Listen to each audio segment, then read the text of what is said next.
Hey everyone, this is Brian Holmes with the Strategic Living Podcast and BrianHolmes.com. You're listening to my great friend Stephanie O'Brien, and you are about to be moved by purpose. Just don't do the comparison thing. You know, there are people that are going to have success faster or success slower, and maybe slower but bigger down the line. Maybe some people are going to have success and burn out. You have to do your thing. Just do your thing. Are you longing to know what your purpose is? Are you on the wrong career path? Do you feel like there must be more to life? Don't worry, there's hope. It's time to be moved by purpose. Now your host, Stephanie O'Brien. Hey, you are listening to the Moved by Purpose podcast, and it is your host with you today, Stephanie O'Brien. I don't even know what episode we're on. I stopped counting a while ago. But I probably should know, because I'm probably getting close to 100 episodes. Anyway, on to today's guest. I loved this interview. We had a lot of glitches in the interview, but we persevered and pushed through, and I know that this will be a fabulous show. And it is with James Woosley, who is a strategic business coach, consultant, and project manager. He helps people and organizations move ideas from the dreaming and planning stages to full implementation. He sets goals, plans strategically, and makes things happen for himself and those around him. He is also the author of the 2 books, Conquer the Entrepreneur's Kryptonite and Challenge Accepted. Both books I encourage you to check out and connect with him over at woosleycoaching.com. and challengeaccepted.info. And again, at the end of the interview and in the show notes, I will have all the links for you to connect with him. Welcome to the show, James. I am very excited to have you on today. Well, thank you, Stephanie. It's a thrill to be here. And we were just chatting a little bit before the official recording of the show. I am excited for everyone to really hear your story. But the first question I ask everyone is, could you give us a brief history of your work history and what led to what you are doing today? Well, that's a long story. I know. But I will try to keep it pretty short. I grew up an Air Force brat. My dad was in the Air Force, and so that was kind of my dream growing up. And I fulfilled that dream. After college, I went into the Air Force for 5 years and decided that's not my dream anymore. And I left that and became a consultant, basically a defense consultant. I was largely doing software implementations for the Navy. And so I did that for about 14 or 15 years, and then the Navy decided they didn't want to do that anymore. And I was kind of left without a job. And so last year I lost my job, and it was kind of a shock to my system. I'd been through company bankruptcy and other transitions through the years, but it was the first time I really found myself unemployed. And at the same time, I had been working on the side in my coaching business for about 5 years. And so, you know, I looked at the online forms for filling out for unemployment and realized, well, that's not going to make very much money, and it's not really much fun to go on unemployment, and it just pads the government numbers. So I'll just do my business while I look for jobs. And I honestly did not expect it to be a hard thing to get a job, and had some great interviews, and they just didn't pan out. And so I said, oh, I'll just do the business. And so I started going full-time into the business. It was fast and furious and hectic, and trying to really kickstart things that I hadn't done when I was doing it part-time. You know, it's a different mindset and a different game sometimes. And struggled for a bit. And then I started getting some traction. Some things started happening, but it just wasn't happening fast enough. There are some extenuating circumstances with some family health. And I decided, well, you know, I really need to ramp up the job search. As that was happening, the business was taking off. And so then I was pulled in these directions. But at the end of the day, I landed a great job with a friend of mine who's got a startup company. I get to work from home. I get to travel occasionally. It doesn't pay great. It doesn't pay what I was used to be making, but it is the perfect fit for me. And so I'm happy. And I get to keep doing my business on the side. I don't have to kind of hide it from my employer because, gosh, he's been a part of me growing my business over the last 6 years. So it's really the perfect fit. That's awesome. That was one of the questions I was going to ask was, did you have to hide that you have a business? And there's a good amount of guests that have jobs where their employers are very supportive of their side business. Yeah. In my corporate career, when I was in consulting, my direct supervisor, I told him flat out, it's like, look, I'm not here to get a promotion. I just started the job the same time I started the business. And I said, I'm not here to get a promotion. I've been through that game. I don't want to play that game anymore. I'm here to work. I'm going to do a great job for you, but I don't need to play those games. And he was fine with it. It worked out great. But that was my direct supervisor, not the company as a whole, There wasn't any competition with the company, but, it wasn't exactly something I blasted from the rooftops. But, one Google search and any executive in the company would have known what I was doing. That was actually one of my fears in looking for a job, is people are out there seeing my online presence and going, why is he looking for a job? He's got this business and these books and these things. And, sometimes it looks really, really good, but it's not enough to support your family. I hear you on that. So you touched on something really, really good here, and that is people that are trying to build a brand. Most of the people I work with are people that want to have like an online presence or to have a business that is independent of location. So a lot of what they're doing is building a internet platform. So that requires being all over the web. Yes. But if you do have to go, and either you might want to transition to a new job because your current job is not doing it for you, or maybe you stepped out on your own and you do need to return. And that's a big fear for people. But then they have all of this stuff going on in their minds that, well, now they're not going to get employed because they have a business, or because if anybody searches their name, they're going to see all of this stuff. Oh, yeah. I went through all of those fears. And, this is the 3-minute version of my story over the last 15 months or so. But it wasn't all rosy. It wasn't all good. There was a lot of tough stuff that happened in that time. And there's a lot of tough stuff happening right now. But that reality of, okay, do I start putting my resume out under my middle name so they can't find me as easily on Google, right? And as these thoughts go through your head, do I fake it until I get an interview and then I come clean? Well, that's not a good strategy, because now they don't trust you.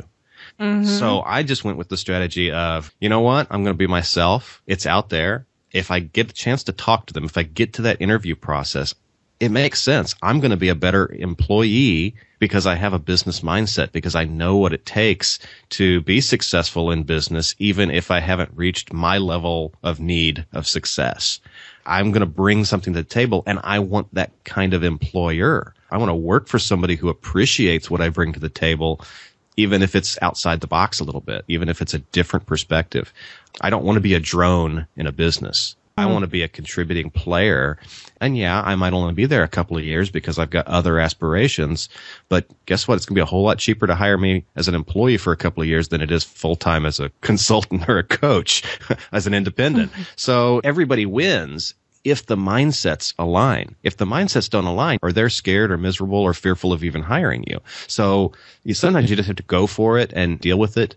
I tend to do well on interviews, so I knew once I got to the interview stage, I'd be okay. It was getting there that was kind of the tough part.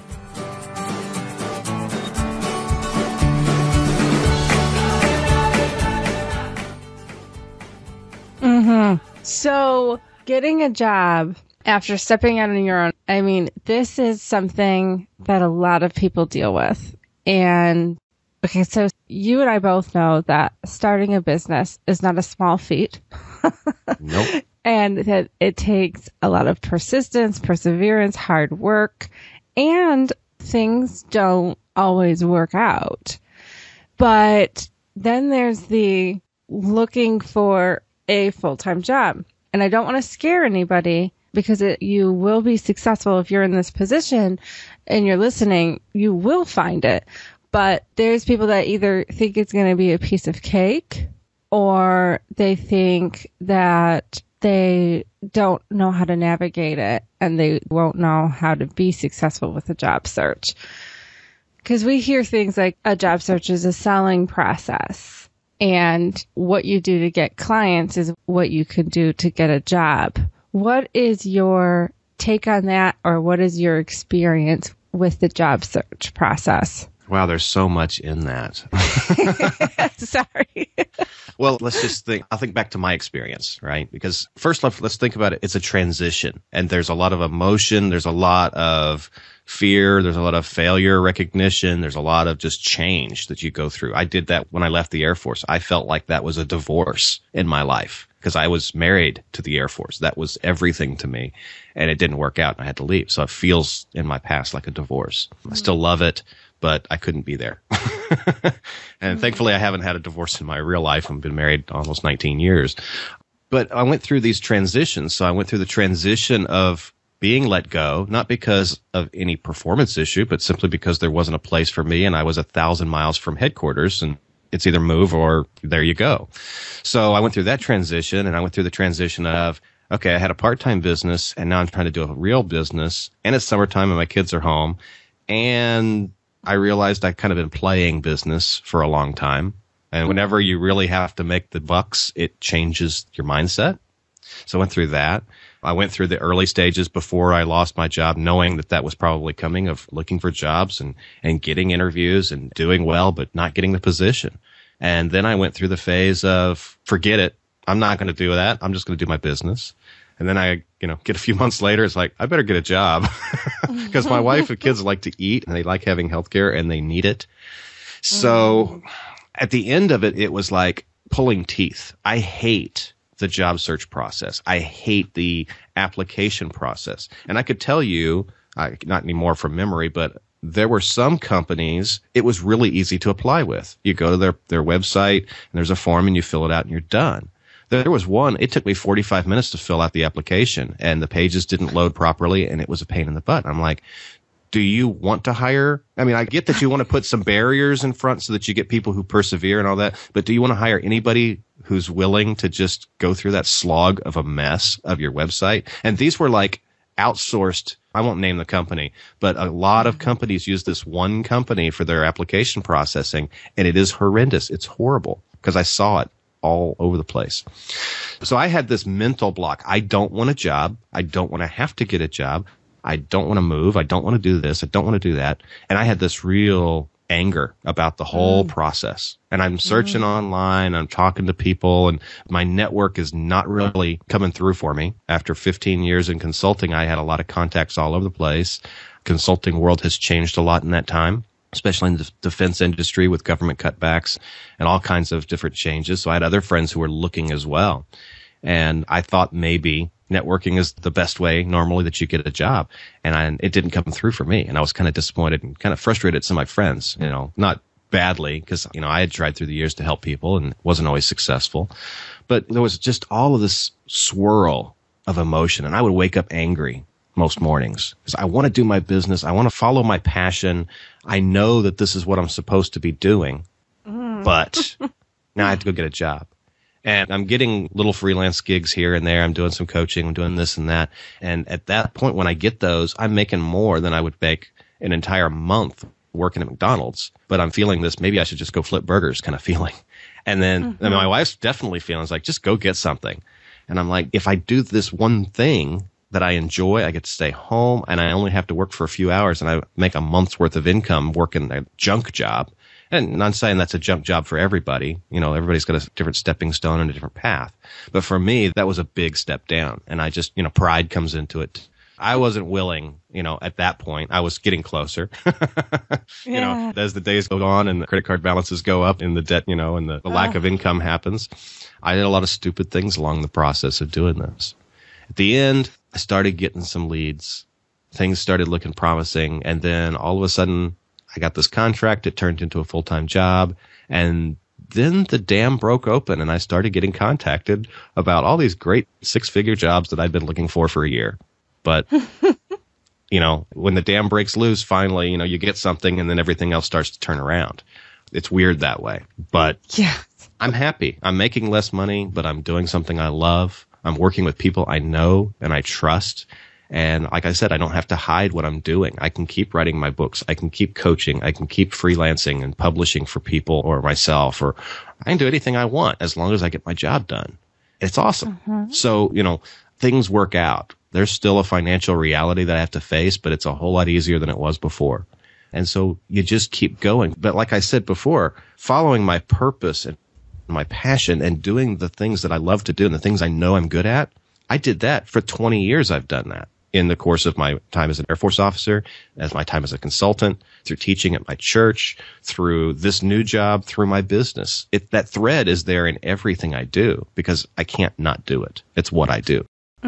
You've said so many very powerful things here, and I've seen this before. I've even battled with that process before of determining if you have to go back to work and the feelings of anger. Mm-hmm. I'm laughing. I'm like, okay. I've seen it. I've experienced it. Especially with that whole, like, I know this business is what I am supposed to be doing. So why do I have to go get another job? It's like, why isn't it working? And so there's that kind of battle, that anger process. You know, really, I think it's just like to get your heart ready to do what you need to do. It was a shock for me to realize it's like, I know this is what I'm meant to be doing. This is where I thrive. This is where I'm most alive. This is the most fulfilling. And like you said, I have been doing it for years. I then just kind of formed it into a business and get to walk that out more frequently. But it has not been without resistance. And so I think a lot of people, like, the most common question I get is, how did you find your purpose? Which is not an easy question to answer in an email. And then a lot of people have an expectation that the being lost and confused is not a fun process. And I think a lot of people believe that once they become clear on what they're meant to be doing, that it's going to be smooth sailing and that it's just all doors are going to be open and that, like, just everything works out so favorably for them. And that has not been my experience at all. And so sometimes you do, even when you step out. Well, I think one of the things that we do too often is we compare ourselves to others. And that's one of the things that really knocks us down. My first book called Conquer the Entrepreneur's Kryptonite. It's about all the things, kryptonites are those things that we can sabotage ourselves with. And I think one of the big things that we do as entrepreneurs, as dreamers, as people pursuing passion is compare ourselves to others. And we can't do that because we don't know their situation. We don't know their advantages and their disadvantages. We don't know what they've been through. And so I can look back at 40, 41 and go, you know what? Somebody else was successful by 30, and so I just need to quit. And that's a lie. We need to pursue what we're doing, and we need to take the experiences that we have and use them to further and implement our purpose to help other people. And so whenever I can lament the fact that my wife and kids have illnesses that I can't fix, well, I can't. I'm not a doctor. I'm not a scientist. I don't create cures for things. And so I can lament that, or I can see what do we do to improve our lives and to live our lives well. And how does that then maybe relate to a future client who might be going through the same thing or in some other way that I can't even imagine right now? So we have to push to do these things. And it's not always easy, but don't do the comparison thing.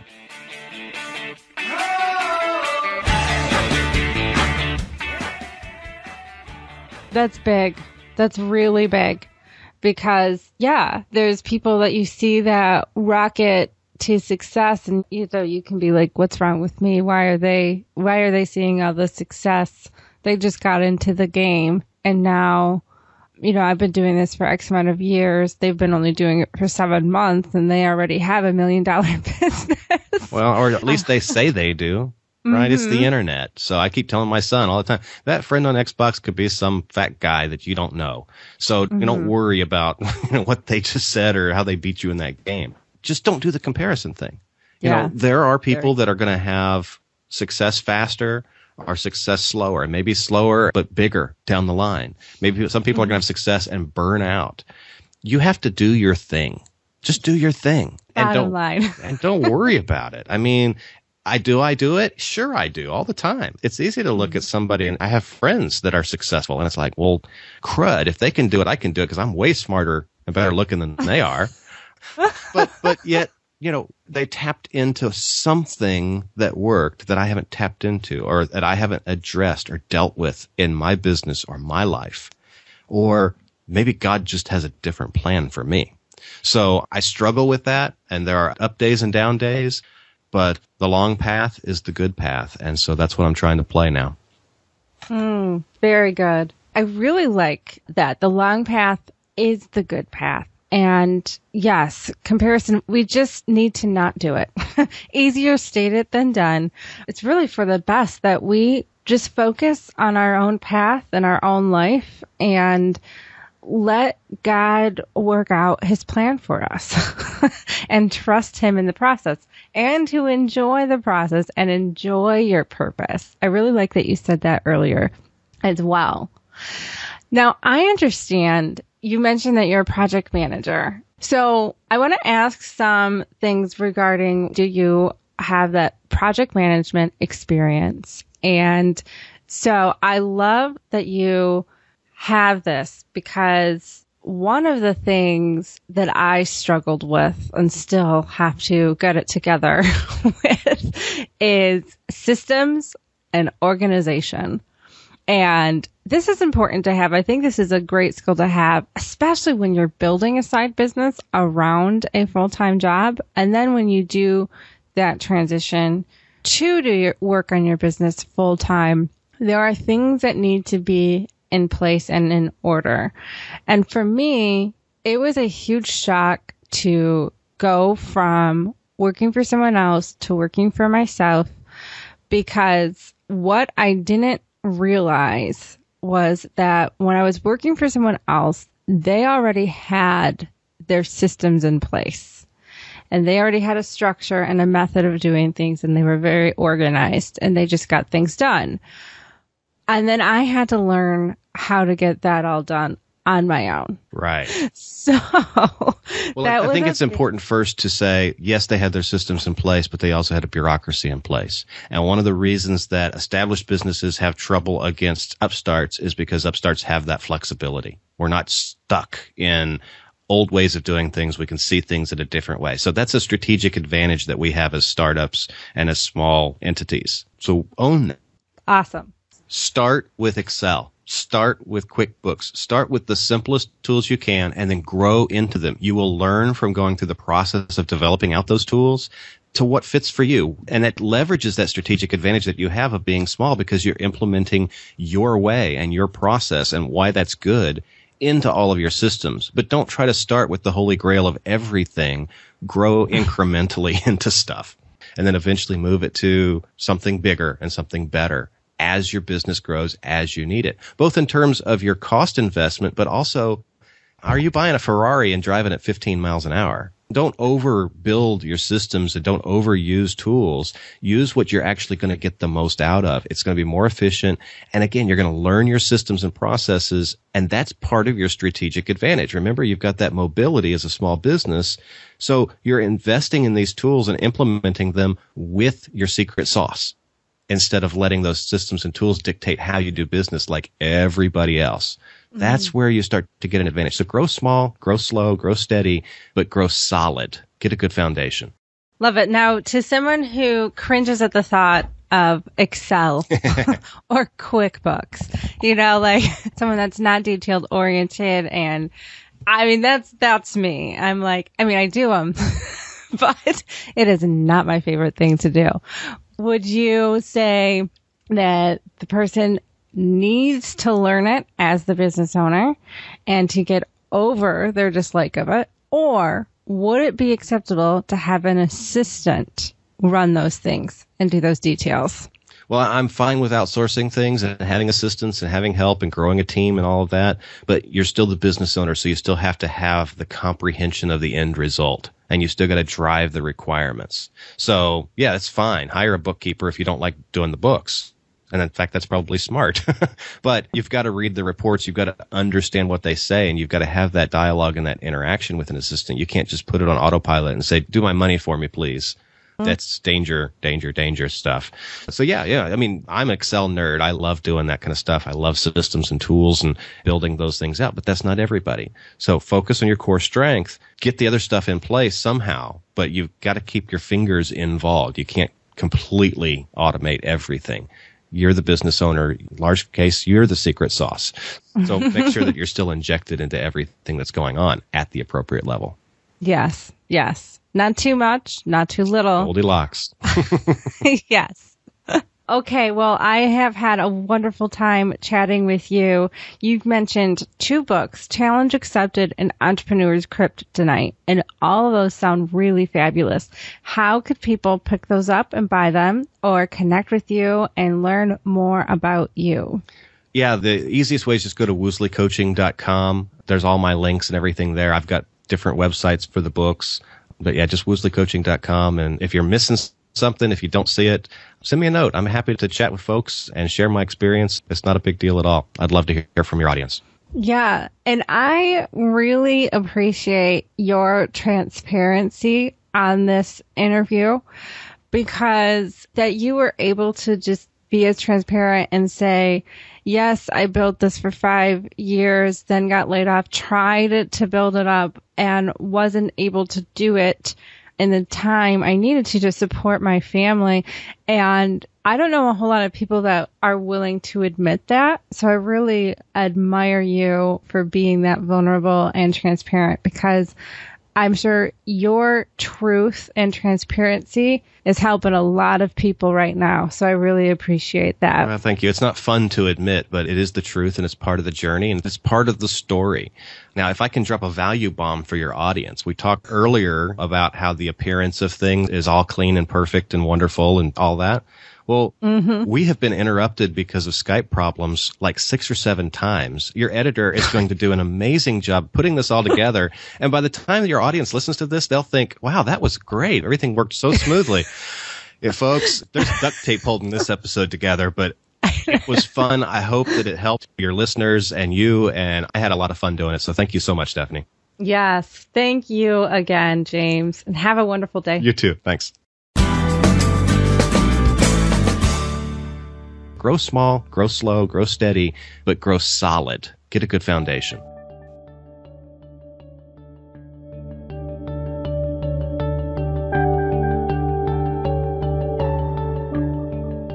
And there you have it. That was James Woosley over at woosleycoaching.com. James' transparency, I know, is helping a lot of audience members right now who maybe have stepped out and tried to make it, or I don't know, maybe are in a transition of some kind. Like, he shared so openly about the transition he had to go through and the decisions he had to make and the process of having to go back to work and how difficult that was to push through the anger and those feelings, you know. And I loved his advice. Don't compare yourself. Stop comparing yourself. And that's really valuable. Easier said than done, but it's so important. Everybody's journey is different. And you know, we go through things for a reason. Sometimes they seem senseless, and sometimes things happen that seem senseless. I agree with you on that. But there are some things that we go through that are meant to help somebody else that is going through the same thing.